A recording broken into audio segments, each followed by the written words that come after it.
Lijep pozdrav svima, moje ime je Darko i danas ću vas provesti kroz glavne karakteristike Panasonicovog 42 AS600 HD televizora.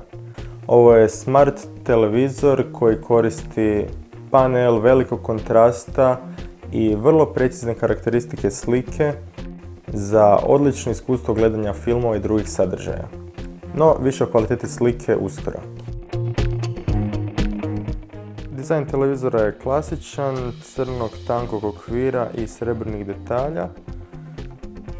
U potpunosti je izrađen iz plastike, no konstrukcija je vrlo čvrsta i za razliku od nekih drugih proizvođača ovaj televizor djeluje vrlo robusno i solidno izgrađen.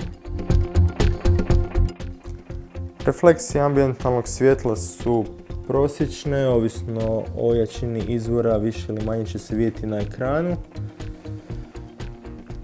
No, s obzirom na veliku svjetlinu koju može postići ovaj panel, čak i u uvjetima veće osvijetljenosti moguće uživati u sadržajima.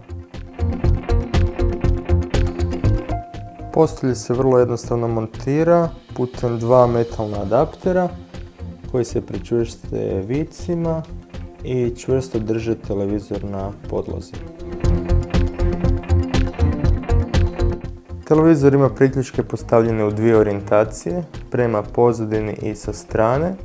Broji 3 HDMI priključka, 2 USB-a, analogne ulaze, uključujući i SCART za koji nije potrebno koristiti adapter, ulaz za mrežni kabel te digitalni audio izlaz.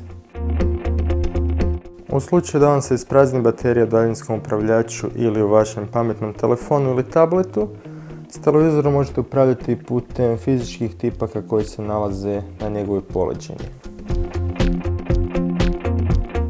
Uz televizor dolazi klasičan Panasonicov daljinski upravljač s rasporedom tipaka koji je svima poznat, numeričkim dijelom, navigacijskim strelicama, kao i tipkama za pozivanje Smart TV naslovnice, aplikacije, EPG vodič, tu su i teletext tipke, kao i tipka za pozivanje istog.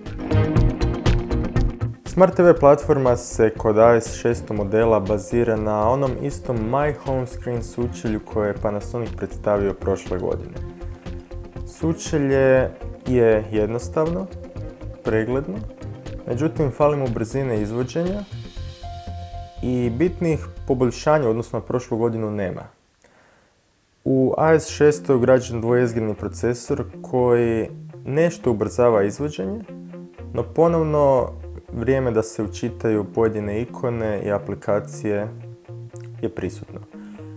Glavne novosti na AS600 modelu su My Home Cloud i My Stream.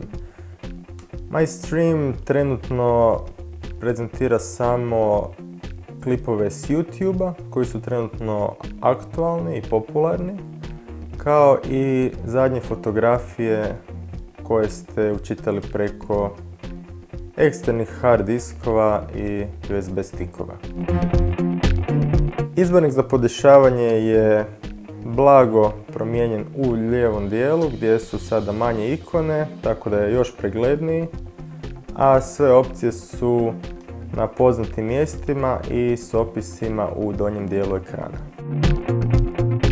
Glavna prednost ovog televizora je veliki kontrast, no on je prisutan kada se televizor gleda frontalno ili iz malog kuta. Ako sjedite pod većim kutem, kontrast će bitno pasti i boje će izgubiti na zasićenosti, tako da efekt neće biti ni približno isti kao kad sjedite ravno ispred televizora. To je nešto najvažnije na što trebate obratiti pažnju prilikom odabira ovog ili nekog drugog televizora. Ukratko, Panasonic je napravio dobar posao s novim AS600e modelom, prvenstveno kada govorimo o kvaliteti slike. Kontrast je vrlo visok, crna boja realistična, ekran je ujednačen i tvorničke karakteristike su takve da gotovo nije potrebno ništa dodatno podešavati. Smart TV platforma je jednostavna, ne nudi nešto novo u odnosu na prošlu godinu, no vjerujemo da će manje zahtjevni korisnici biti zadovoljni. Ukratko, dobar televizor prvenstveno za ljubitelje filmova, a koji će ekran gledati frontalno ili iz vrlo malog kuta. Za HD televiziju moje ime je Darko Hlušićka, ja vas pozivam da se pretplatite na naš YouTube kanal i nastavite nas pratiti kako na YouTubeu, tako i na stranici www.hdtelevizija.com. Do nekog drugog videa, lijep pozdrav!